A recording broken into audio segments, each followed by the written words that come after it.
Yeah, okay, now we're good. Okay, I know, this is so bizarre. So what's normal and what's abnormal, and who gets to decide what is normal and what's abnormal? Should it be somebody from New York City because that's the most normal place in the United States? Have you ever been to New York City? My God, those people are crazy. So should it be somebody from, I don't know, Chicago? Have you ever been to Chicago? I have nieces that don't drive. That ain't normal, right? Everybody should be able to drive, shouldn't they? Is there anybody? Come on, you're okay. You're fine. If you can find a chair, you're good. All right. I think the number's 14. I'm supposed to have 14 people. You're on the wrong class. You can be good to sit down. It's fine. I've got naked pictures of naked people.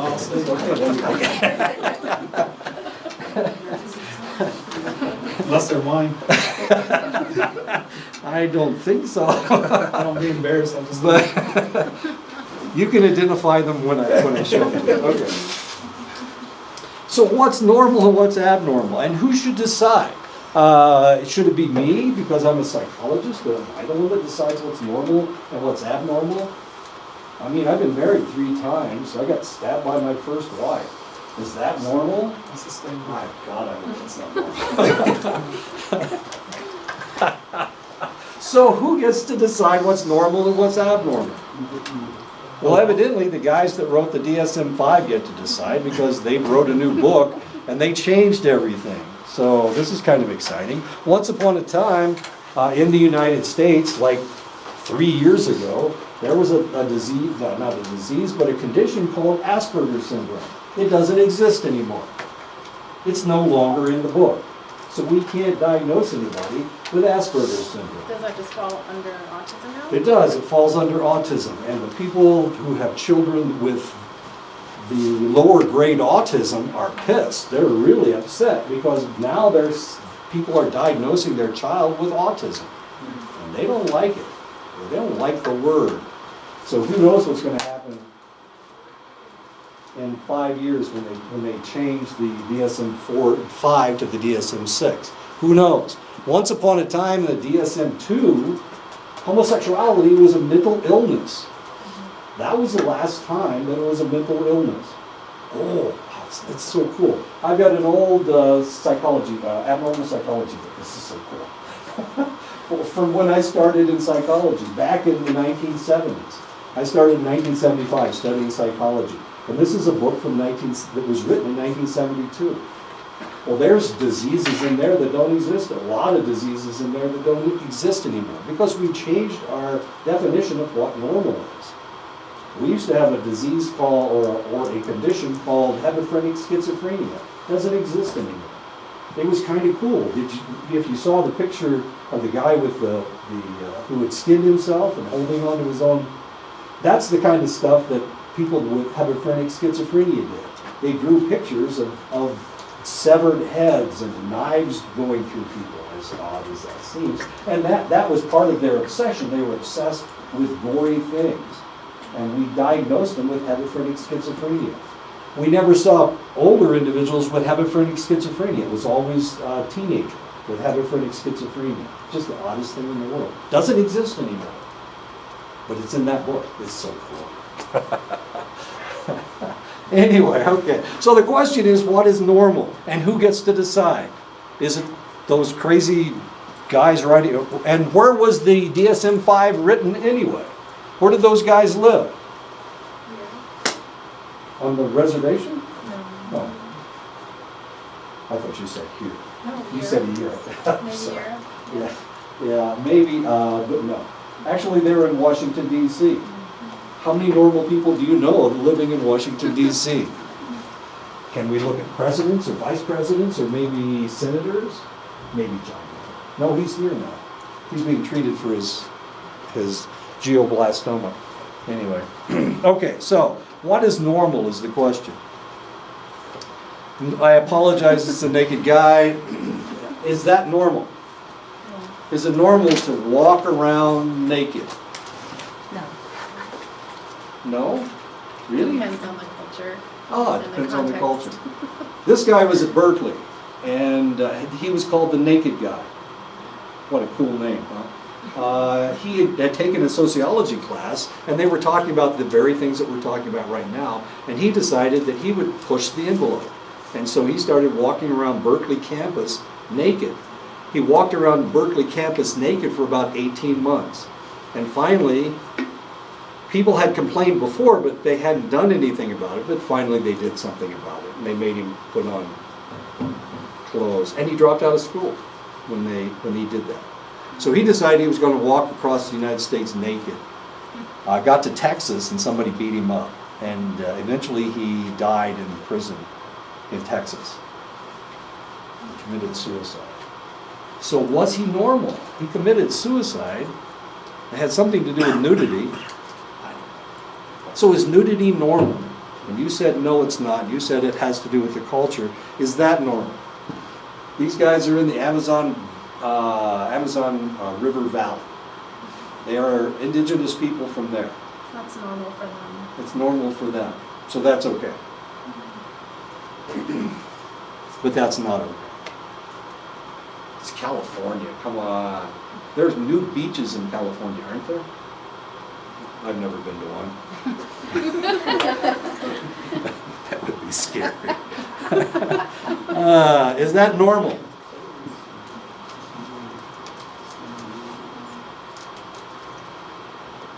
Assault with a deadly weapon? No, maybe not.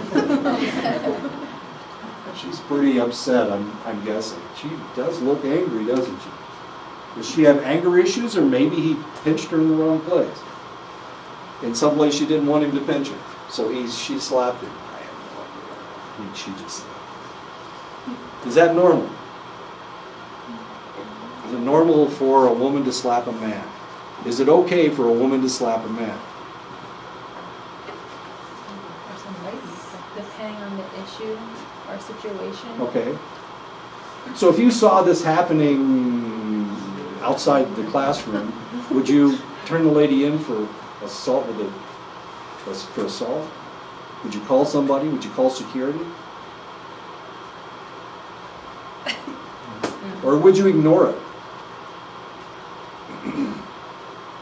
Yesterday we were talking about the lady that normally gets drunk, and she normally passes out. So people just walk right past her. But one time it didn't work that way, did it? One time she was trying to kill herself. And somebody found her and saved her life. But everybody else had just ignored it. It's normal for her to pass out drunk on the street. This happens all the time up in Gallup. That's why they have so many exposure deaths up there. The people fall asleep and it gets cold and they freeze to death. And then they die. So is this normal? I don't know. Would you turn somebody in if you saw this happening down on the second floor? Yeah. You would? Yeah. You'd call security, tell them there's some crazy lady up here beating up men? Would you say that? For one thing, she's taller than he is. That doesn't seem fair at all. Not to me, anyway. Is this normal? No. So a husband beating his wife is not normal, but a wife slapping her husband is... I don't know. Okay, so that's the real question. Yeah, how about this? Is this normal? Is it normal? Is fighting normal? Boxing, is that normal? I know. They've got gloves on. Well, does she have gloves on? I haven't been slapped that much, but I haven't been punched that much, thank God, my goodness. But yeah, this is a sport. I guess that makes it okay. How about that?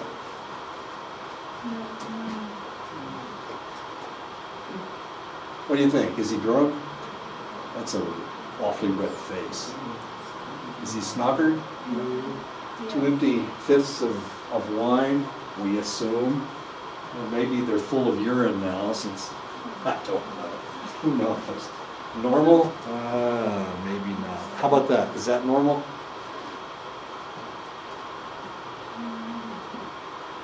Wait a minute. This guy's drunk out in public, right? Is that okay? Drunken disorderly? Oh, he's not disorderly, but he is drunk in public. And this guy's in a bar. Is that okay? To be drunk in a bar? Normal? Abnormal? Relatively speaking.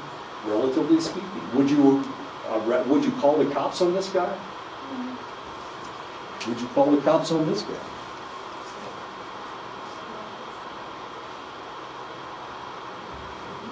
He's drunk in public.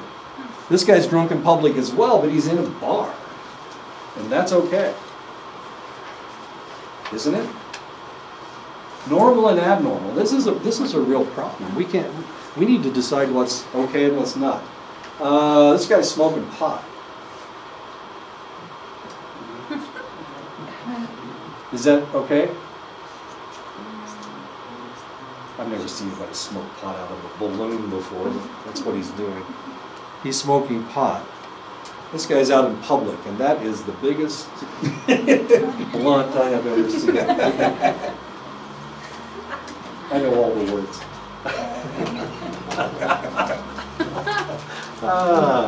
My son used to work in a bar in California, and this is before they legalized marijuana.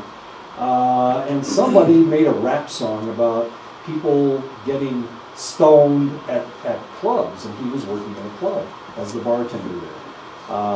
And some guy made this song, so people thought it was okay to smoke pot in the club. And so my son's the bartender, and this guy comes up and he starts rolling a blunt. My son's word. He starts rolling a blunt on his what is it? The bar. The bar. He's on the bar. He's rolling a blunt on his bar. And my son says, you can't do that. You have to take that outside. For one thing, that's marijuana. And for another thing, you can't smoke in a public building in California. And the guy said, well, I won't tell you what the guy said, but he was telling him to leave him alone. Okay. So my son, who's about the same size I am, and this guy, about 250 pounds, my son grabs his Windex and he sprays his blunt. Well, I don't know if you can imagine what Windex does. The taste of Windex and marijuana. Anyway, so he sprays it with Windex. And the guy gets pissed off, and so he swings at my son. And my son, of course, he's an athlete, so he ducks. And he punches the other bartender right in the face, breaks his nose. I mean, he splits his nose in half. He starts bleeding like crazy. So, of course, that's a fight. And my son jumps over the bar and tackles the guy. And he holds him until the police get there. And then, of course, they arrest him, not only for assault, but they also arrested him for having marijuana and trying to smoke in a public place. As stupid as that sounds. But what's my point? The blunt I was talking about. That's where I learned the word blunt. I had no idea. What? A blunt? What are you talking about? Anyway, this guy's smoking pot. In public as well. Now, of course, the marijuana is legal in 7 states? I think this guy's in Colorado. He's probably okay. Normal or abnormal to smoke pot? Not in Arizona, it's not normal. It's against the law. Don't we write laws to keep people from hurting themselves? In Arizona, you'll hurt yourself if you smoke marijuana. If you're in Colorado, they don't care. So you can go ahead and... In Texas, they used to have a law that you could have an open container in your car. Now, you couldn't drink it, but you could have an open container. In Arizona, if they found you with an open container, they arrested you for having an open container in the car. But in Texas, you could have an open container in the car. Of course, you weren't drinking it. Obviously, you weren't drinking it. But you could have an open container in a car. So it all depended on the state that you were in. What's normal and what's abnormal? In Arizona, an open container is abnormal. We're not going to allow this to happen. In Texas, it was okay. Now they just passed a law that said you can't have an open container in the car. This guy is cooking opium. He's cooking opium. That's a really bad way to, well, it's just one way to get opium into your system. He's heating it until it turns into steam, and then he's sucking it up with a straw. as odd as that sounds. There's a word for it and I can't remember. Normal or abnormal? This is crystal meth. He's trying to inject crystal meth. I apologize for all the blood, but he's not a very good shot. And he's butchered himself. Way to go, little guy. Okay, is that normal? Public display of affection, PDA. Kissing. Kissing in public. We see it in the movies all the time. Is it okay for people to kiss each other in public? Yay or nay? Normal or abnormal?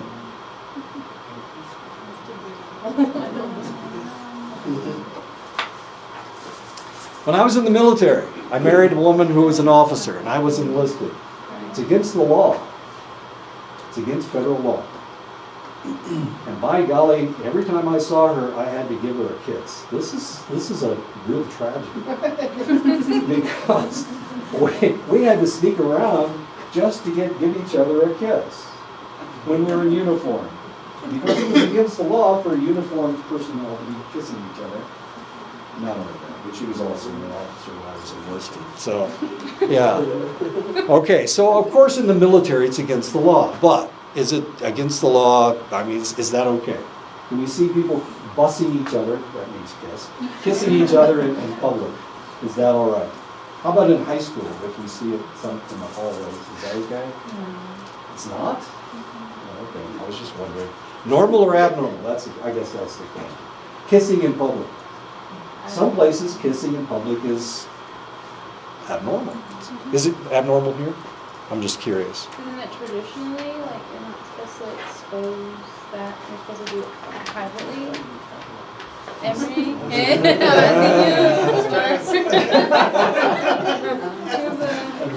Practitioner here. Your mentor said. Where's the medicine man?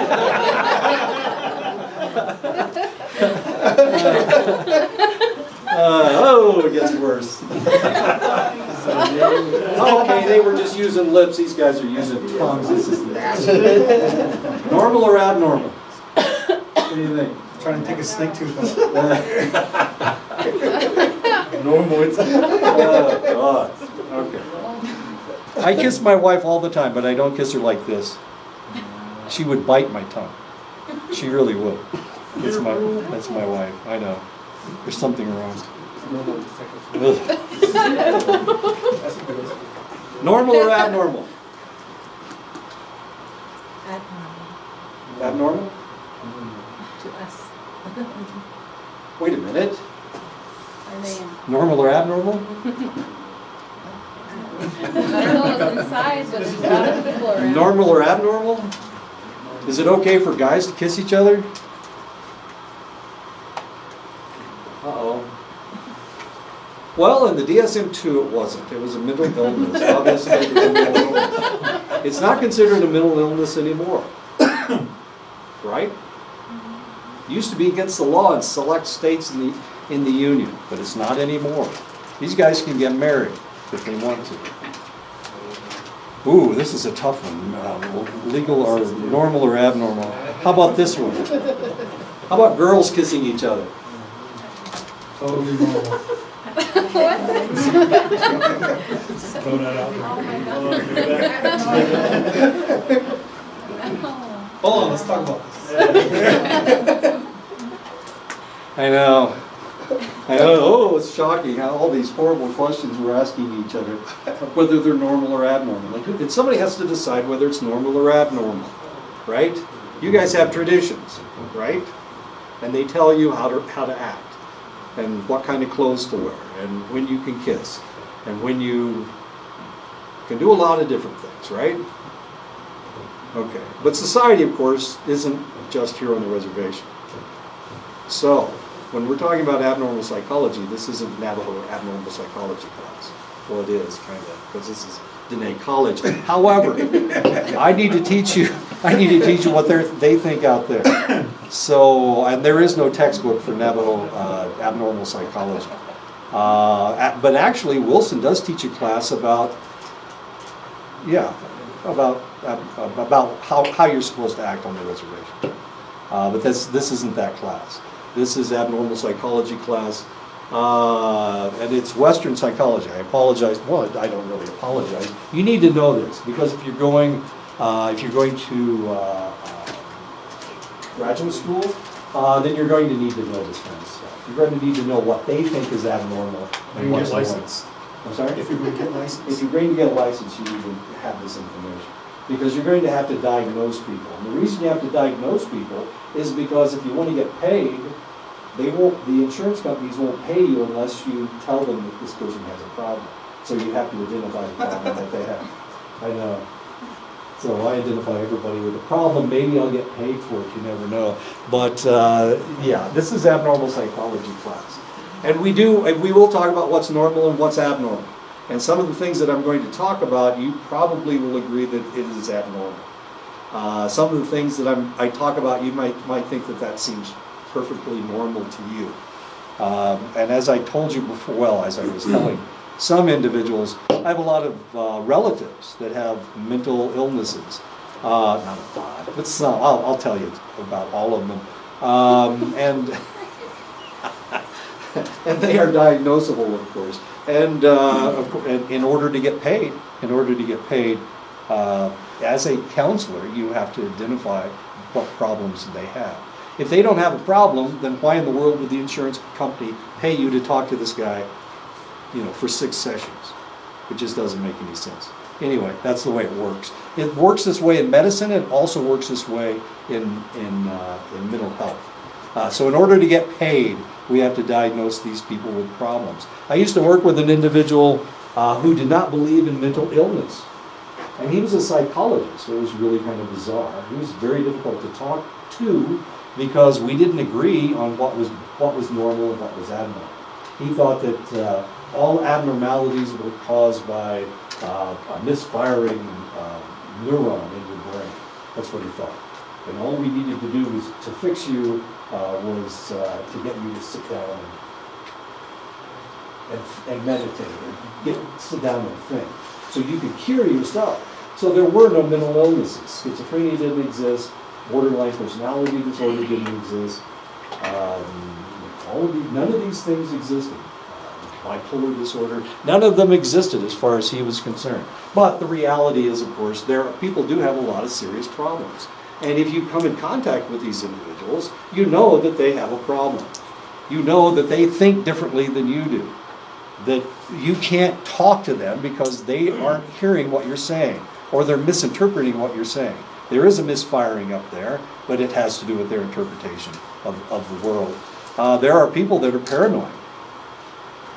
What about the guy that shot up Las Vegas, that killed 59 people? How normal was that? Before he did that, we couldn't diagnose him with any problem at all. He had talked to individuals, and he had never been diagnosed with any problems. Now, the guy that shot up the church in just north of San Antonio had actually been diagnosed as having a problem. But the Air Force didn't tell anybody about it. And since they didn't tell anybody about it, nobody knew to do anything. So he went into the church and started shooting people in the head and killed a lot of people. 26, 27. And he went to that church. He didn't just go into a random church and start shooting people. He knew those people. Why did he do it? What was his problem? In-laws. He was having problems with his in-laws.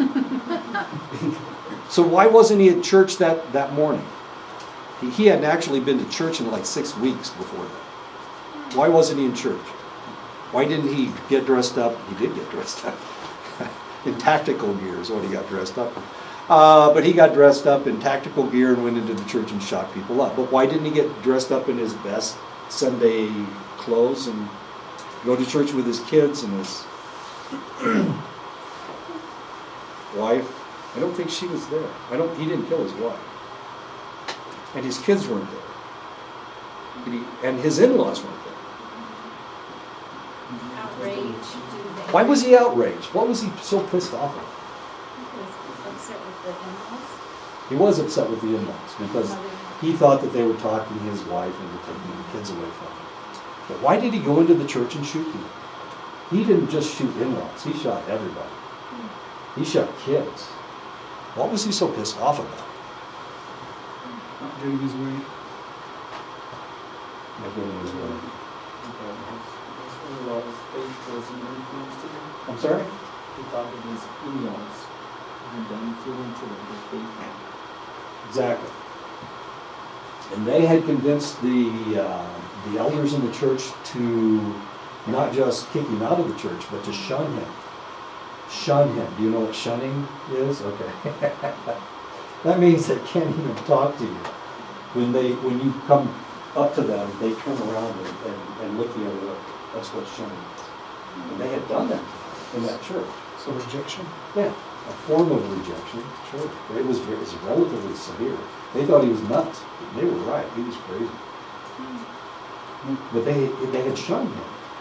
And it upset him so much that he decided to take a lot of ammunition and several guns and go in and kill as many people as he could.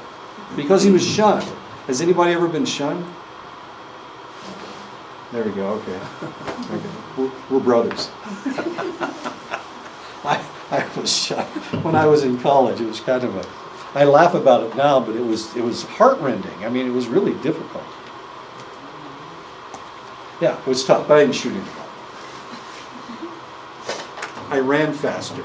I know that sounds kind of bizarre. I ran track. No, I ran and won races. It's really kind of hard to shun somebody when they have their name on your chest, their name on your chest, and you win races, and it gets put up in the paper. It's really hard to shun them. It's all right. I survived. Anyway, and I'll talk to you about that. What is abnormal? It is unusual. Unusual behavior. Shooting people. That seems to be fairly unusual unless you're in the military.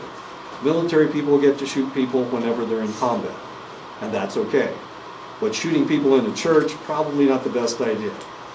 Shooting people, just firing rounds into a crowd of people from the 36th floor of a hotel in Las Vegas, probably unusual behavior. He had accumulated all those guns and ammunition. And he had decided that he was going to do it. And nobody identified him as having a problem. But it was certainly unusual behavior. Is it deviant from social standards?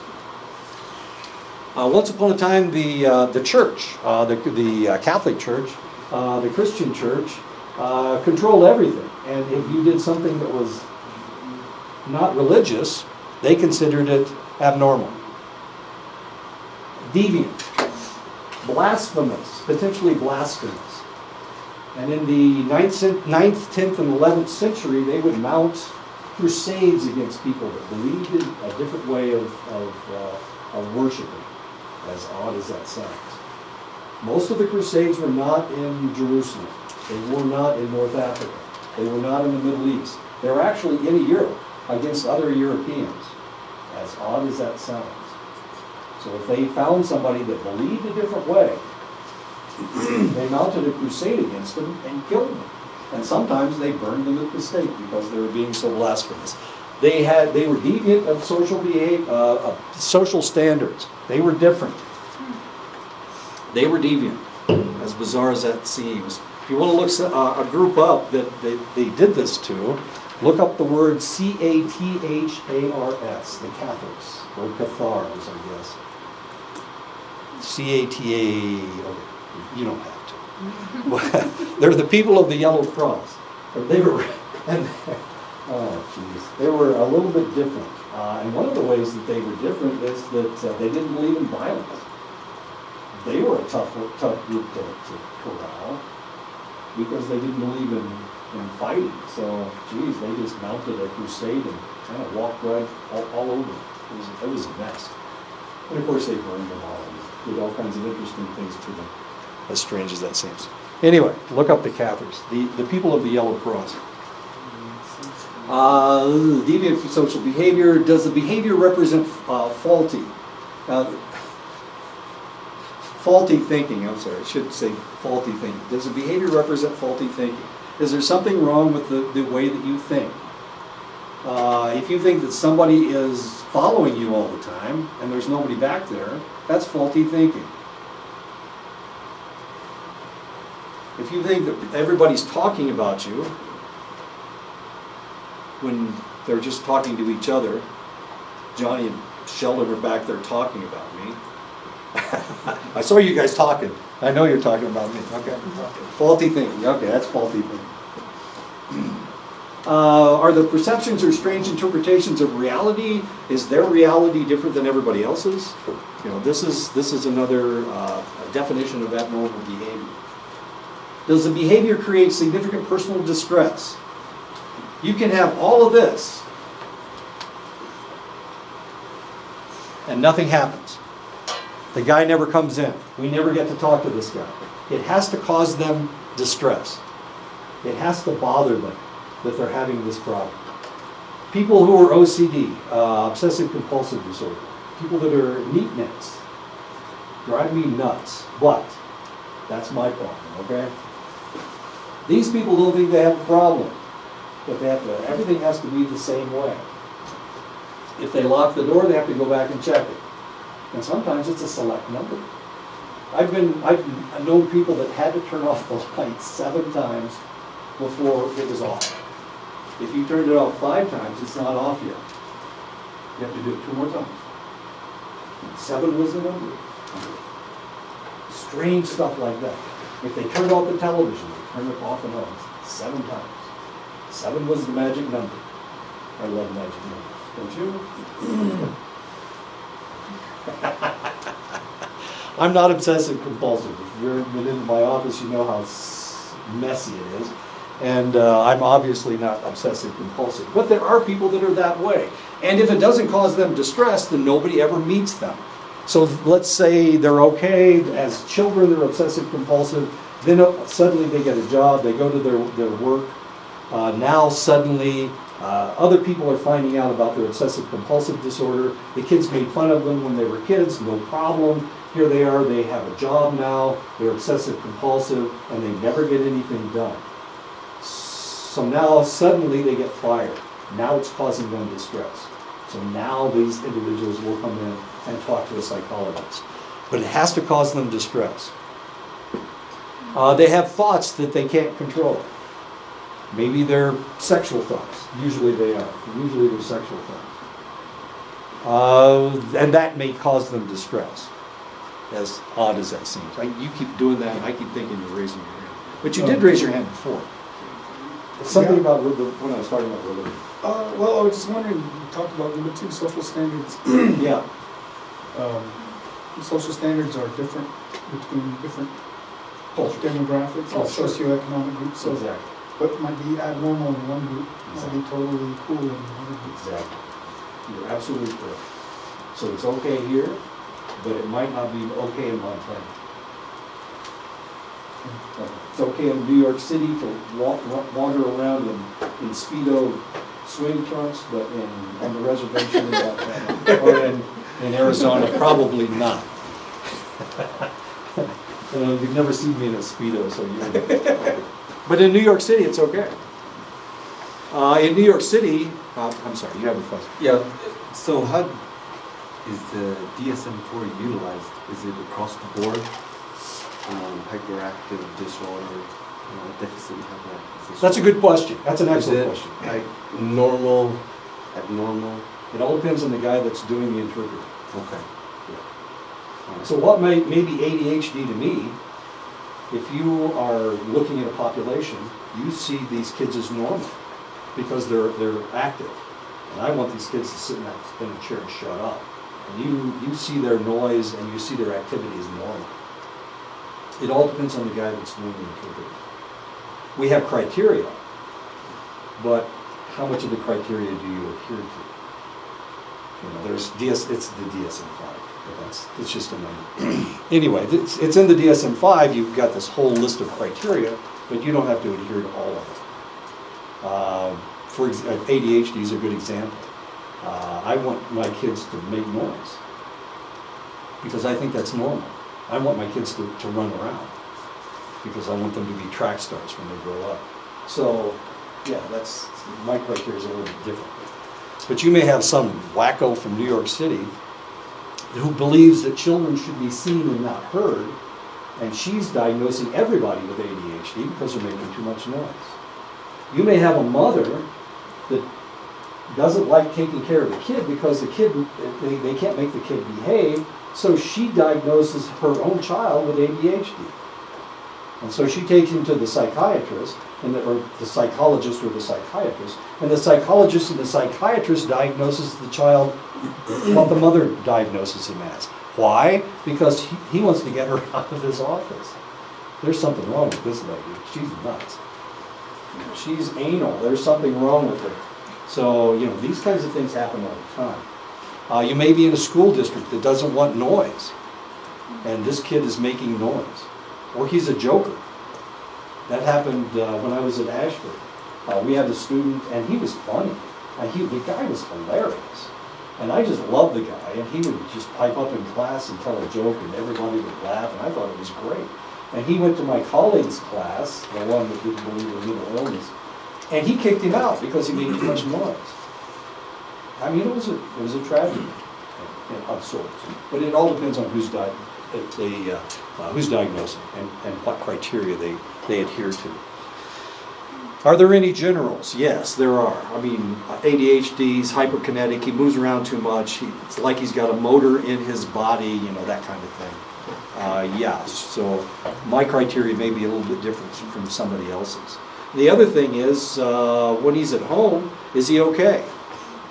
Do you want him to sit in front of the television set and watch television? Or do you let him run around?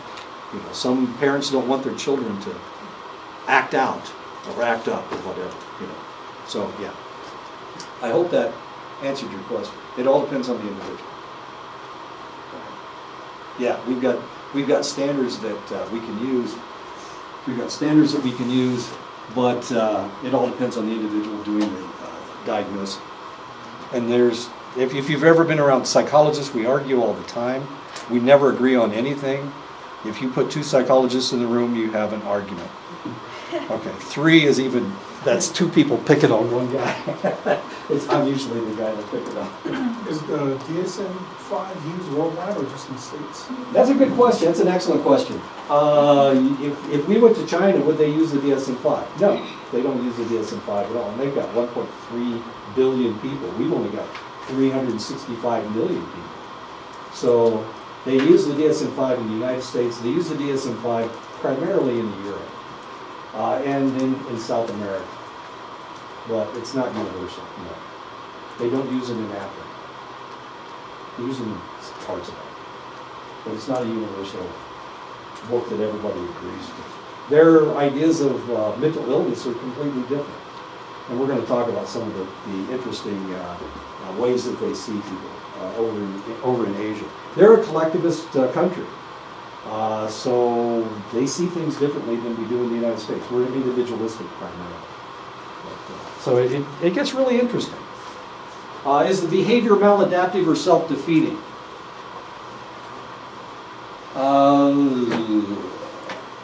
So we've got a lady, and every time, and she marries, she selects her next spouse, and whenever she does, she starts arguing with him.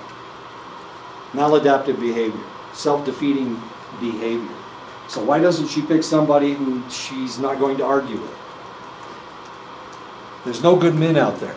And so she likes bad boys. So when she selects one of these individuals, bad things happen to her. Now of course, she gets another divorce. Why doesn't she just pick somebody that doesn't hit her?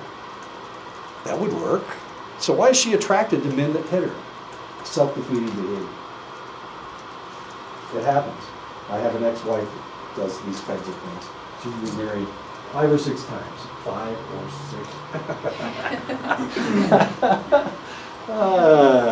6. Is that the same as self-actualization? Like if you... In her, well, it's kind of hard. She enjoyed abusive behavior. I'm not.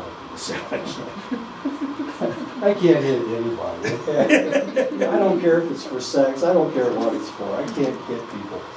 So while she was married to me, of course, she was bored to tears because I'm so dull, I never hit anybody. I wouldn't spank her, those kinds of things, as odd as it sounds. So the next guy she marries is a cowboy from, this is in Texas. But she marries a cowboy from Texas and he just bails the tar out of her. She was so madly in love with him. And finally he leaves her and she marries a truck driver who also abuses her. And then she marries a guy from Carlsbad, New Mexico, Hispanic gentleman. Sweetest guy in the whole wide world. I don't know why she ever married this guy. Of course, she left him because he was nice to her. And then she married a one-armed guy that, we won't go into the one-armed part. But anyway, she married a one-armed guy that would hit her with his stump. She's still with the guy. It's really kind of bizarre. My first wife. Self-defeating. But she kept marrying people that didn't like her, and that's why they hit her. So her marriages never lasted. But now she's with a guy that doesn't like her. Well, I guess he does like her. He hits her with a stump, and I guess it's not so bad. Anyway. I got a million of them, I tell you what. I've only been married twice, but both my wives, well, anyway. Anyway, so it's self-defeating. Maladaptive or self-defeating. Is the behavior dangerous to the individual or to other individuals? And this is the most important thing. Is it dangerous? So somebody should have identified the guy that shot up Las Vegas as being dangerous, potentially. Somebody should have identified him. Because he's dangerous to other people. If you're dangerous to yourself, if you're likely to commit suicide, then we need to know that. And that is not considered normal behavior. Is suicide ever okay? Is it ever okay? You're the captain on the ship. When you go down with your ship, it's almost like committing suicide. If I'm in an airplane and Jump on a grenade. jump on a grenade, people do that. Is that normal behavior? You get the Medal of Honor for that. It's not normal. It's not normal. Jumping on a grenade. Can I pick it up and throw it? Can I get away? Can I make everybody else get away? That kind of stuff. Yeah, I don't know. Is it dangerous to other individuals? This is really kind of interesting because over the holidays, have you guys seen The American Sniper, the movie American Sniper? I read the book. This guy got in fights all the time. All the time. He was huge. He's like 230 pounds, 6'3". He's just massive. And he keeps going into bars and getting in fights. Not with one guy, he gets in fights with the policeman. He gets in fights with the fireman from Alamogordo, New Mexico. He just keeps fighting. But he's a good soldier. He's a good shot, and he can kill people. He's good at killing people. Now, this is something that happened with the soldiers coming back from Vietnam. That's the guy you want standing beside you in combat. But is this the guy you want standing beside you in Alamogordo, New Mexico, if you know that he's going to pick a fight with all the firemen? Go for it. Let him do the fighting. You need one friend like that at all times. And this is something we saw in Vietnam. This is somebody that it's good that they're here and they're in combat, but can we take them back home? That's the question. And of course, Chris Kyle came, he was only a civilian for about 18 months before somebody shot him. I don't know. Is he a danger? Well, if somebody that goes into bars and gets in fights all the time, that seems kind of bad. That doesn't seem good to me. Well, social standards. I'm not going to start a fist fight in here. For one thing, I'd probably lose to like everybody in the room. But is that normal behavior? Or is it dangerous behavior? High risk. That's the question. It's high risk. Yeah, exactly. He was high risk. So can he live as a civilian? Do you know what he did after he got out of the service? Exactly the same thing he was doing in the service. He was a SEAL. He trained people to be SEALs. So he's doing exactly the same thing. I know. It was very interesting. I thought he was a psychopath. Besides being a hero, as long as he was in combat, he was okay. But take him out of combat, and now we got a problem, because we can't control this guy's behavior. Anyway, just one example. He can't control his behavior. Well, he didn't seem to be able to control his behavior. Or at least that's a story that I got from the book. And of course, well, the movie was made from the book. I didn't see the movie, so I don't know. Yes, he was an American hero. But some American heroes commit suicide. They jump on a hand grenade. They fly their plane, their disabled plane, into a target. They're heroes. But are they functional in another setting? That's the question. Abnormal behavior usually includes the following 3 characteristics. It is culturally inappropriate. So it all depends on the culture. We saw a different culture back here, didn't we? Yeah. We saw a different culture back here. Wearing clothes in this culture potentially is inappropriate. Last semester in cultural psychology class, we looked at pictures of individuals who were not from the culture who tried to dress like people in that culture. And they looked stupid. They looked inappropriate. It was very inappropriate. So for me to dress like somebody from the reservation, or to act like somebody from the reservation, would be inappropriate. Because I'm not from this culture. It's almost insulting to your culture. So I shouldn't do that. I should be true to my own culture. And you should be true to your own cultures. Wherever you go, you should always be true to your own culture.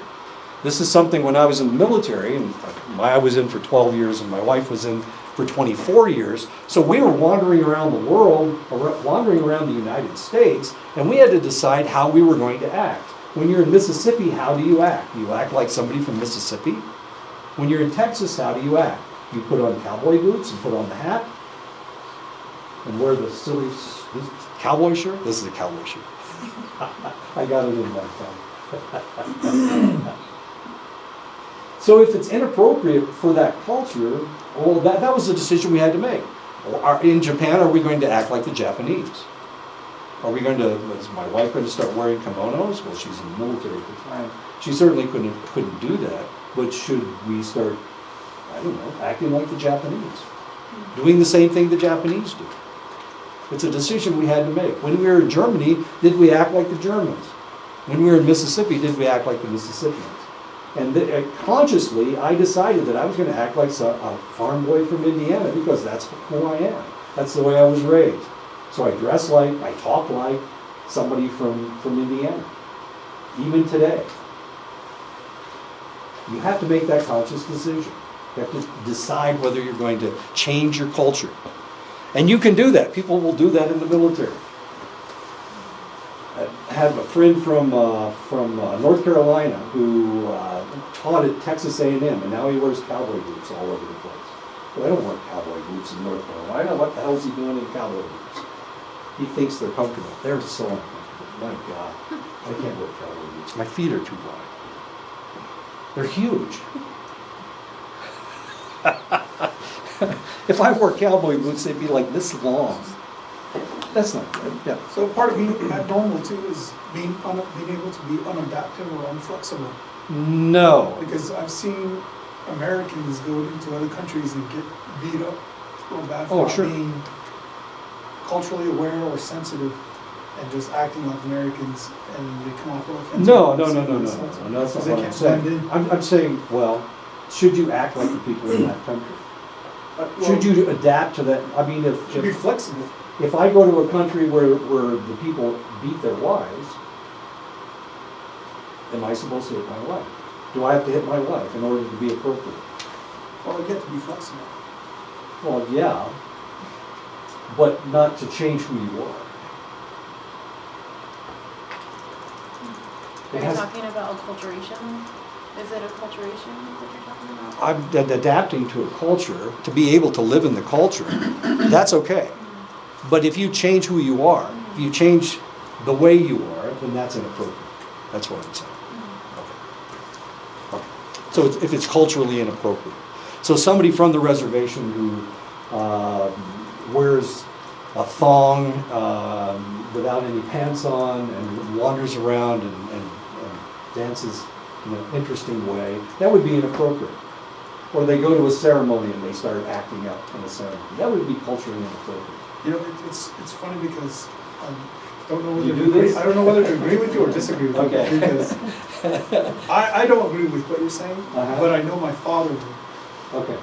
I know my father would absolutely say. if you're And he's now- probably younger than I am. So let's say you should, if you're now who you should have a TN, and no matter where you go, you should. That's who you should be. You should. Right. Change. So I know. It's really weird. Okay. Listen, it's interesting. Yeah, well, I've been in this situation over and over and over again, so, and I decided that I'm going to be who I am. I'm not going to act like somebody from Mississippi. One of the problems with people in Mississippi is the white people are really prejudiced down there, and I wasn't going to do that. Just to be accepted by people, I have to act like a racist, I have to talk bad about African Americans, I wasn't going to do that. But that's the way they are. When I was living in Mississippi, if a black person and a white person passed each other, even if they knew each other, they didn't even look at each other. They never said hello. Because one was black and one was white. If a white person passed another white person, even if they didn't know each other, they said hello. I say hello to everyone. I can do anything I want. And that seemed appropriate. I wasn't going to change just because that's the way it's done in Mississippi. I wasn't going to change.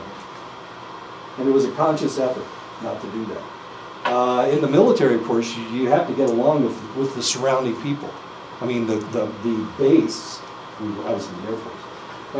The base has to get along, the people have to get along with the people in the surrounding area. Otherwise, you have a lot of tension and things don't work out very well. Some people did act racist down there. Some officers acted racist just so that they could go have dinner with the mayor or go have dinner with the governor. And I didn't think that was right. I still don't think it's right. I'm not going to be a racist just because everybody around me is a racist. That's incorrect, inappropriate to me. Now it was appropriate there because that's the way they acted. So Is it kind of, well, I was kind of listening to Emery, yeah. and I was thinking about it, and I was like, okay, is it a dominant thing? Is it kind of like a control to decide which is normal and which is abnormal? Meaning, of each group, whether it's Western, Right. whether it's, Right. is it a control kind of thing? Like, okay, you were in that clothes, that's not normal. Right. That's abnormal. Right. Yeah. The way you act, it's not normal. That's a good So, point. That's a yeah. good point. It's society trying to control people. Okay. All right. It's yes, the society's. We'll try to. Conformity. Yeah, they want you to conform to what they do. They want you to wear the same clothes. Okay. Sheldon. It was a weird one. There's just two individuals in the hallway. And the other one, they're both now. And one of them farts. The other one beside me says, "Bless you." Is he making fun of it? And later on again, there's another one. Two ladies there. It's a fart joke. Yeah. And then the other one there says, the other one farts, and then the other one, she says, "Excuse you." I've been in cultures where belching was the polite thing to do. You're supposed to belch in Japan. You're supposed to slurp your meals. Yeah, I cannot stand that. I know. So my question for you, what's normal to you? What's normal? What you is farting normal or is it abnormal? What would you say if you were the other person that didn't fart? Well, I'm old, so my culture's a little bit different than somebody that's young. I don't know. How do you guys feel about farting? Is it okay? Would you say bless you or? I wouldn't say either one. I would never say bless you either. Is farting okay? Is it culturally appropriate? No. It's not? Okay. All right, I was just wondering. I don't know. There's a home for it, there's a place for it. There's a home place for it, There's a okay. place for it. Okay. Well, I don't know. That's a good question. I like it. Okay. I'm gonna use this in other classes. I'm gonna. For elderly, we're saying that it was inappropriate. Okay. Yeah. So if somebody farts in public, do we take them to the, If they take care of it. or do we take them to the mental ward? Because they're inappropriate? Or they think it's appropriate? But it's culturally inappropriate. I mean, somebody could get in a lot of trouble for doing that. something. Did we tell, I have a fart story. I used to work with a guy, he couldn't digest Chinese food, but he loved Chinese food. And when he ate Chinese food, he had a lot of gas. Okay, so this guy, he was, I'm not going to tell you where he's from, but anyway, he would get into an elevator and he would fart on purpose and stink the place up. And sometimes he would fart just before he left, which I thought was not very nice because I was the one in the elevator. Anyway, he tortured us with his gaseousness, unfortunately, his flatulence. Yes, sir. What if he's sick? And then we're discriminating against him. I can discriminate against my Yeah, friend. if he's sick with something, he has a physical condition. A lot of things. And then be discriminating against someone with a handicap. This guy was the most seductive man that I've ever been around. He could seduce anybody. I mean, he was amazing. This guy seemed to have sex with everybody. Well, all the females in there. And I was jealous, just deathly jealous of him. I wasn't trying to seduce anybody, but it just didn't seem right to me. This guy had to have sex with everybody. He one time went into a Chinese restaurant and seduced the owner's wife. And she would bring him free food and have sex with him. That's not right. That's not right. I know. But there's a different part to the story. This is really kind of interesting because he was in an automobile accident. He was a bicycle rider. He was riding his bicycle one day and he got impaled. He got his head impaled on a Bronco, you know, that thing on the front of the Bronco car. It's shaped like a Bronco. Well, it stuck into his head. He lost like 30% of his brain. Now here's the bizarre part. He looked the same, tried to act the same, but women didn't find him attractive anymore. It was the oddest thing in the world. He was extremely seductive before, but he lost 30% of his brain and women didn't find him attractive anymore. His head was the same shape, his face was the same shape. It was the oddest thing in the world. Seduction. Very important. Break this one, seduction. His name was Dave. That was irritating. I have a brother named Dave. So if it's culturally inappropriate, then that's abnormal. Does it cause subjective distress in the individual? That's one of the rules. And does it cause psychological disability or impairment in the individual? So if it impairs them. And of course, if we're dealing with somebody with bipolar disorder or somebody with schizophrenia, yes, it impairs them. And they cannot function in society. And that's another criteria that we use. So if somebody's depressed and they can't work, they can't function in society. This obviously is a problem because they are so depressed. Okay. The behavior seems at odds with cultural expectations of appropriateness and propriety.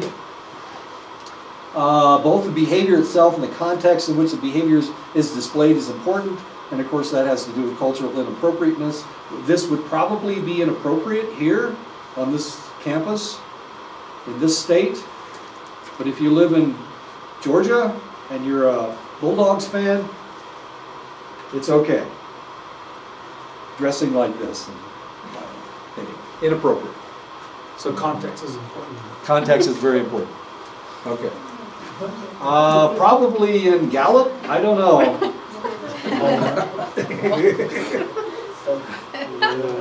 Probably inappropriate, culturally inappropriate, I'm guessing, in Gallup. But this is it's not a Walmart, but it's a store in Germany.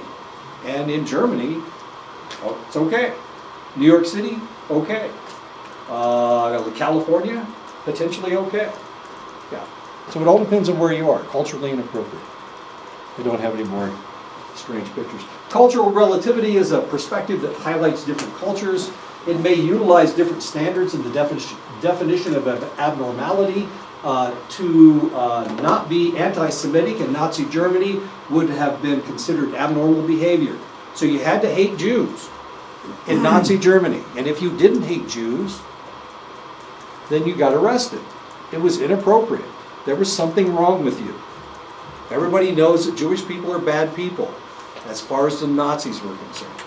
In the United States, of course, if you hated Jews, then you got into trouble. Okay.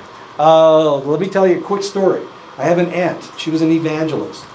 This is before the war, before World War II.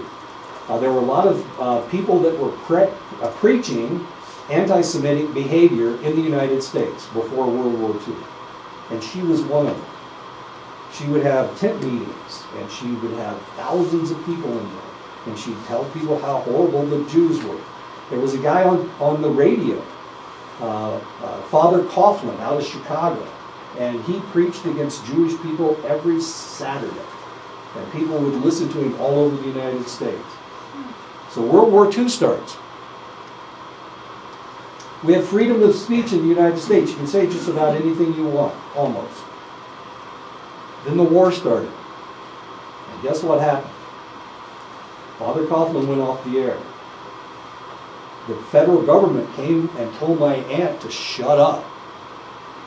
They told her she couldn't preach anti-Semitism anymore because we were fighting against the Nazis, and the Nazis were anti-Semitic. So anti-Semitic, they tried to kill off all the Jews. They tried to murder them all, and they killed between 6 and 8 million of them in Europe. I know, that's really kind of strange. Okay, so we're talking about cultural inappropriateness. But if you lived in Germany and you didn't hate Jews, then you got in trouble. Literally, you got arrested. The Gestapo would come and arrest you. In the United States, my aunt had to stop preaching because that's what she believed. Because most of her preaching had to do with anti-Semitism, she stopped preaching for the rest of her life. But she made money hand over fist before the war by preaching anti-Semitism. And it was okay because it was appropriate. Freedom of speech in the United States. There were a lot of anti-Semitic people in the United States, including Henry Ford, who was the guy that established the Ford Motor Company. Extremely anti-Semitic. He used to print pamphlets about how horrible Jewish people were. He didn't do that when the war started. Yes, sir. So would you consider, well, I'm getting the idea that abnormal behavior is, boundaries are fluid. Exactly. So, and I was thinking about what you were just saying, and I was thinking about what goes on here on the reservation as far as religious organizations. They're a lot of times very anti-Navajo, and you'll find Navajos more anti-Navajo culture. What are they coming under the Navajo reservation? They're anti-Navajo. The culture, it's anti-Navajo culture. I understand what you're saying. And so it's offensive, but people allow it. Because they believe in that religion, or because they want to utilize that religion? I'm not sure, it just seems odd. Would that be under the guise of abnormal behavior? No, not for them. And as long as it's not culturally inappropriate, which evidently it's not, I mean, they are allowed to come on the reservation. So evidently it's culturally appropriate. We saw the same thing up on the Fort Belknap Reservation in Montana. There was an evangelical group that didn't believe in being a traditional native. As a matter of fact, if you had a native name, you know, Stiff Arm or whatever the name was, Donnie, they, instead of capitalizing the name, they would make it a small letter. So they didn't capitalize their names because they were Indian names. And it was because they were a member of this church.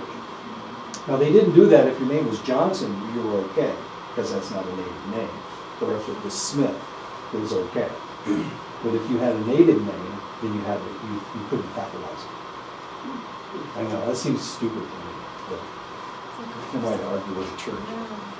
I know, bizarre, huh? Okay. Okay, that's my Nazi story. I'm sorry, my aunt was anti-Semitic. What a crazy lady. She was also an evangelist. She was just nutty as a fruit cake. Hence, the judgment of another person's normality depends on the values and traditions of the culture in which he or she lives. Of course, you guys have culturally appropriate things. You have taboos that I don't adhere to. So I may do something that is culturally inappropriate, and therefore it's abnormal. It would be abnormal. If I brought a cadaver into the room and started dissecting it, that would be inappropriate. Culturally inappropriate. You guys would probably, well, I wouldn't be working here for very long, right? Because there's a taboo against it, and I really can't do that. I can talk about it, I guess, but I can't do it. Anyway, okay, this is from a children's book in Germany in 1936. This says Juden, which means Jew. You're not wanted here. And of course, you can see they have stereotyped Jewish features on these selected groups. This is in a children's book. And they were preaching anti-Semitism to their children. I know, Nazis, what are you going to do with them? Acting in limitations to cultural inappropriateness, acting in a manner that does not reflect the prevailing culture may not be considered a mental disorder. Overt behavior may not be culturally inappropriate, yet it may still be considered abnormal. So yeah, you can take your shirt off in the subway if you want to. Is that abnormal or is it not abnormal? It may be culturally appropriate. You can not wear a shirt in the subway, but you may be doing it because you have a problem. You have a mental problem. So it really all depends on context. Some culturally inappropriate behaviors may be accurately defined as criminal rather than simply abnormal. And of course, murder is one of those. Assault is one of those problems. There we go again. Okay, she's got a strange underwear on and see-through pants. And this is in Walmart again. I don't know. Well, I get all my crazy pictures from Walmart. Oh, that says right down there, people from Walmart. Yeah, I don't know if that's appropriate or not. In Walmart, evidently it's okay, because people do this kind of stuff all the time. And they get their pictures taken. Oh. What? I showed you almost a woman who's showing off her butt, and I'll show you a guy that's walking around Walmart in his Speedo. There you go. Is that appropriate or is that inappropriate? Would you take him to a mental hospital because he's running around without any pants on? Probably not. But he's got a thong on and you can see his butt. I don't know. You don't want to see that kind of stuff. But that's Walmart. What are you going to do? Distress is a negative internal emotional or experience that is real to the individual but not directly observed by other people. That's distress, and of course we can't identify distress. It's like pain. How much pain are you in? I went to the hospital over the break, went to the hospital, went to the emergency room, and the first thing they asked me is, how bad is your pain? On a scale of 1 to 10, what would you give it? And I said, I'm pretty good with pain. So I couldn't put a number on it, and it pissed them off. Well, you know, doctors and nurses. Because they wanted to know if the pain was getting any better. And so they gave me a shot of Toradol. I don't know if you know what Toradol is. It's not an opiate. It's not a opiate's going to work on you. Anti-inflammatory. Huh?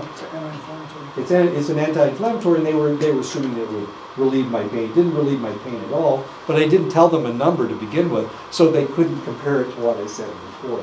It didn't help at all. The dog had stepped on my gut. I thought I was having an appendicitis. I was asleep and the dog stepped on me. I hope it wasn't my wife punching me. It could have been my wife punching me. How big was your dog? It's not that big. He's only 35, 40 pounds. But you know, when you're asleep and you don't have your muscles aren't rigid, if somebody steps on you, if something steps on you, it goes right down to your spinal column. Anyway, I survived. Big dog. Oh, he's...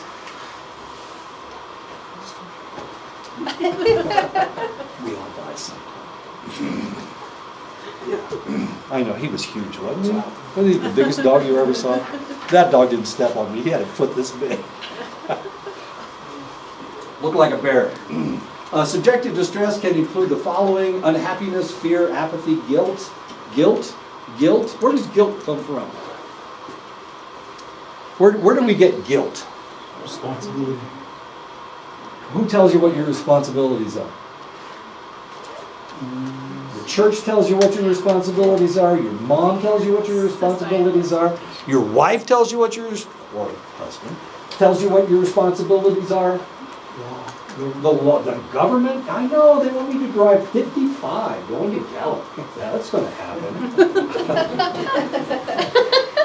How fast are you supposed to go driving to Gallup? How fast do you guys go going to Gallup? Because I need to know. I don't want to be inappropriate. You want to know what's normal? I want to know what's normal, exactly, not what's abnormal. 55 obviously is abnormal. Because when I get behind somebody going 55, okay, so how fast can I drive to Gallup? 75. 75? That's the standard. Yeah, 75. 75? I didn't know that. That's all. 75, I passed going 65, so I guess you're right. Until you go like 55. Nobody goes 55 unless you're turning in, you know, Let's see 5 feet or something. Unless you see a policeman. Okay. Okay. Thank you. Yeah, unless you see a policeman. How often do you see a policeman on that road to Gallup? Hardly ever. Okay. So it's appropriate to drive. Okay, do I feel guilty about driving 65? No, as long as I'm going the same speed as everybody else. I used to live in Washington, D.C. There's a thing called the Beltway around Washington, D.C. If you don't drive 80 miles an hour, you get run over. The speed limit's 55. And I'm going 80 because, well, I'm trying not to get run over. I don't want to get hit. I don't want anybody to hit me. Autobahn in Germany. Autobahn in Germany has no speed limit. People go 150 miles an hour, 170 miles an hour. I know, we don't make our cars to go that fast, but the Germans do. And so when I was on the Autobahn, I tried to drive the speed that they were driving. I was in a 1950 Volkswagen Bug. I think we topped in at about 60 miles an hour. It was dangerous. Those guys would come right up on top of you. Well, anyway. Visual and auditory experiences, subjective distress. If you're hearing or seeing things, we got a problem. Physical aches and pains, of course, we got a problem as well. It's almost time to stop, isn't it? Oh my God! Wow, that's Britney Spears. Why don't we stop right here at Britney, and next time we'll talk about limitations to subjective distress. We'll talk about whatever we're talking about here. Okay, I'll see you guys next time. Thank you.